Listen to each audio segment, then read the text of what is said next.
السلام علیکم ویورس، میں ہوں آپ کی ہوسٹ مہک اور آپ کے لیے لائی ہوں ناول کی ایپیسوڈ نمبر 7۔ وہ صبح سے پریشان گھوم رہی تھی، اسی وجہ سے ابھی تک کچن بھی نہیں گئی تھی۔ دلدار سے سامنا کرنا پریشے کا سب سے بڑا امتحان بن گیا تھا۔ کل تک وہ اس کا بچپن کا دوست اور آج صبح سے اس کا شوہر تھا۔ وہ کب سے کمرے میں یہاں وہاں چل رہی تھی، پھر ہمت باندھ کر اپنے کمرے سے نکلی اور سیدھا کچن میں گھس گئی۔ ناشتہ وہی بناتی تھی، مائی سرکار کو کسی اور کے ہاتھ کا کم ہی پسند آتا اور دلدار تو اس کے ہاتھ کی چائے پیتا تھا۔ کچن میں گھسی وہ جلدی سے پتیلی چڑھا کر فریج سے پانی کی بوتل نکالنے لگی۔ کسی کو تلاش کر رہی ہو یا کسی سے چھپ رہی ہو؟ دلدار بالکل پریشے کے پیچھے کھڑا تھا۔ اتنے قریب سے اس کی آواز سن کر وہ ڈر گئی۔ ہاتھ میں پکڑا کپ گر گیا اور وہ فوری پیچھے ہوئی تو سیدھا دلدار کے سینے سے جا لگی۔ ہاتھ دلدار کے ہاتھ میں تھا۔ پہلی بار اس کا لمس پریشے کو کرنٹ لگا تھا۔ وہ جلدی سے سنبھلی۔ کسی کو نہیں، جواب بہت سرد لہجے سے دیا۔ کسی بات پر ناراض ہو؟ اچھا، کل رات کے لیے سوری، میں ایسے ہی ڈانٹ دیا۔ دلدار نے تو اپنی لڑائی کا ذکر کیا تھا، پر کل رات کچھ اور بھی ہوا تھا جس پر دونوں کی نظریں ملی۔ پریشا نے جلدی سے اپنا دوپٹہ درست کیا اور کچن سے جانے کو مڑی۔ پری میری چائے؟ دلدار نے نارمل انداز میں پوچھا، شاید پریشا کا موڈ بدل جائے۔ دل آپ کی چائے؟ وہ جاتے ہوئے پلٹی اور بات کرتے رک گئی، پھر وہاں سے بھاگ گئی۔ اپنے کمرے میں آ کر لاک کر لیا۔ اف، کیا مشکل میں ڈال دیا مجھے۔ وہ میرا دوست ہے، میرا بچپن کا دوست۔ میں اس کی اب دوست نہیں رہی، بیوی۔ لیکن دل، تم اتنے نارمل کیسے ہو؟ اپنی محبت بھول گئی میری وجہ سے؟ میں کبھی خود کو معاف نہیں کروں گی۔ پریشا کی آنکھیں بڑھ آئیں۔ یار، اتنا بھی برا نہیں ہے جتنا میں سمجھی تھی۔ نرم دل ہے، مدد کرنے والا ہے۔ اور کچھ نہیں وفا کمار، کیا ہو گیا ہے؟ اپنے ماتھے پر ہاتھ مار کر وہ ہنس پڑی۔ تمنا جی، اب آپ باہر آ جاؤ، جاسوسی مت کرو۔ وفا نے ہنستے ہوئے اس کو آواز دی۔ مس کمار، اگر میری مدد کر دو تھوڑی سی، تمنا نے ادا سے کہا اور اس کے پاس بیٹھ گئی۔ کیسی مدد؟ وفا نے فائل پر نظر جما کر پوچھا۔ یہ جو آپ کا دوست ہے بہت ہینڈسم ہے، میری دوستی کروا دو۔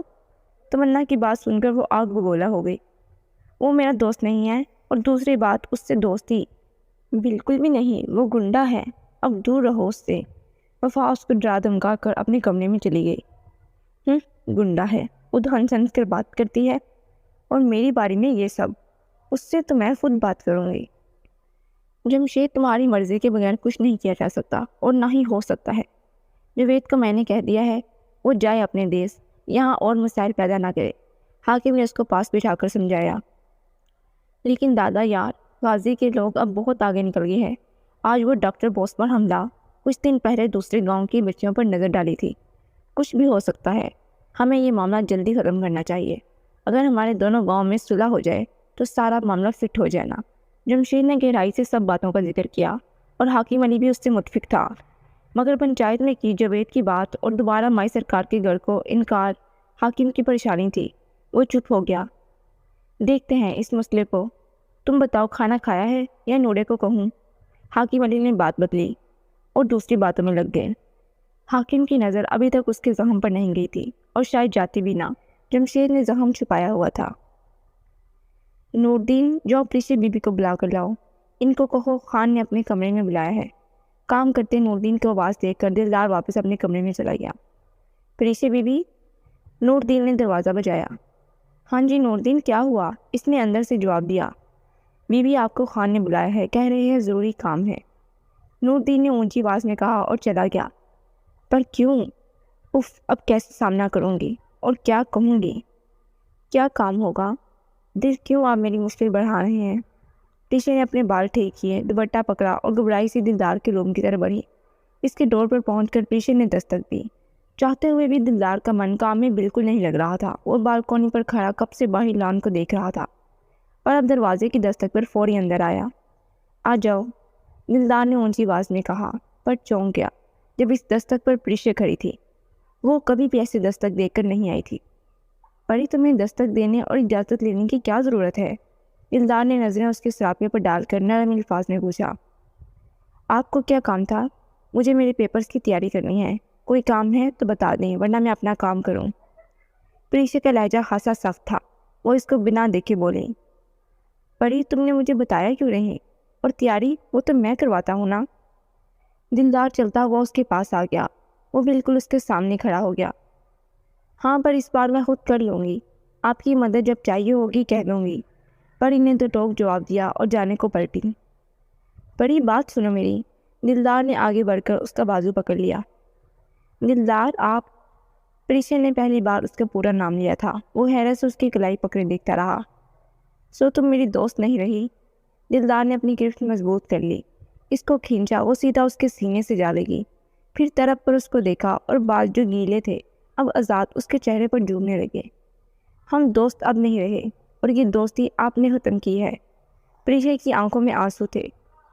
ہم دوست کیوں نہیں ہیں؟ کیا ہوا ہے؟ دلدار نے اس کو بازو سے پکڑا اور اس کی آنکھوں میں دیکھ کر بولا، کیونکہ اب میں آپ کی بیوی ہوں خان۔ پریشا نے ہاتھ پھیلا کر کہا اور فوری کمرے سے نکل گئی۔ بھاگتے ہوئے اپنے کمرے واپس آ گئی۔ کیا ہو گیا ہے اس کو؟ مجھے مائی سرکار سے رخصتی کی بات کرنی چاہیے۔ پریشا پتہ نہیں کیا سمجھ رہی ہے۔ دلدار نے منہ کا دیوار پر مارا اور واپس بالکونی میں چلا گیا۔ باریک نیٹ کے بازو جس کا پیچھے سے گلا ڈیپ تھا اور بال گردن پر جھوم رہے تھے، وہ اپنے کمرے میں شیشے کے سامنے خود کو تیار کر رہی تھی۔ کسی نے بازو اس کی کمر کے گرد ڈالے اور گردن سے بال ہٹا کر وہاں اپنے ہونٹ رکھ دیے۔ ہاتھوں کی حرکت اب اس کو پورا اپنی پناہوں میں لے چکی تھی۔ آدھی رات وہ پسینے سے بڑی بے چینی سے بس کروٹیں بدلتی رہی۔ پتہ نہیں کیا تھا جو اس کو نیند میں بھی نیند نہیں میسر تھی۔ دل! وہ اچانک اٹھی اور چیخ پڑی۔ اپنا چہرہ دیکھا جو پورا پسینے سے بڑا ہوا تھا۔ اپنے ہاتھ پاؤں دیکھ کر پریشا نے گہرا سانس لیا۔ چادر اتاری اور ڈریسنگ کے سامنے کھڑی خود کو دیکھنے لگی۔ اس نے ویسا ہی نیٹ والا نائٹ گاؤن پہنا تھا۔ پریشا اور فکر مند ہو گئی۔ اپنے روم کو دیکھنے لگی۔ کیا وہ خواب تھا؟ یا اللہ ایسا ہوا؟ اف، یہ کبھی حقیقت نہ ہو دل۔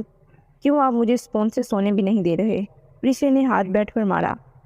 اس کی چیخ پر مائی سرکار کا تو روم دور تھا جبکہ دلدار کا روم پاس ہی تھا۔ وہ بھاگتا ہوا آیا، دروازہ بجا رہا تھا۔ پریشا کی سوئی خود سے ہٹی اور دروازے پر گئی۔ وہ پہلے ہی خواب سے پریشان تھی، اب یوں رات کی اس وقت وہ واپس بیڈ سے اٹھی، بنا جوتا پہنے اپنی شال کاندھوں پر ڈالے دروازے کے پاس گئی۔ کون؟ پریشا نے کان لگا کر پوچھا۔ پری میں ہوں، کیا ہوا ہے؟ تم ٹھیک ہو؟ دلدار نے فکر مندی سے پوچھا۔ دل؟ پریشا نے ہولے سے کہا۔ واپس خواب یاد آ گیا۔ وہ گھبرا گئی۔ پری تم ٹھیک ہو؟ دلدار نے دوبارہ پوچھا۔ ہاں میں ٹھیک ہوں، پریشا نے ایسے کہا جسے وہ خود کو بتا رہی ہو۔ دروازہ کھولو، مجھے دیکھنا ہے۔ دلدار نے موقع مارا۔ وہ اور ڈر گئی۔ جی تو پیارے ریڈرز، کیسی لگی آپ کو میری آج کی ایپیسوڈ؟ پلیز ویڈیو کو لائک کر دیا کریں۔ ملتے ہیں نیکسٹ ایپیسوڈ میں، تب تک کے لیے خدا حافظ۔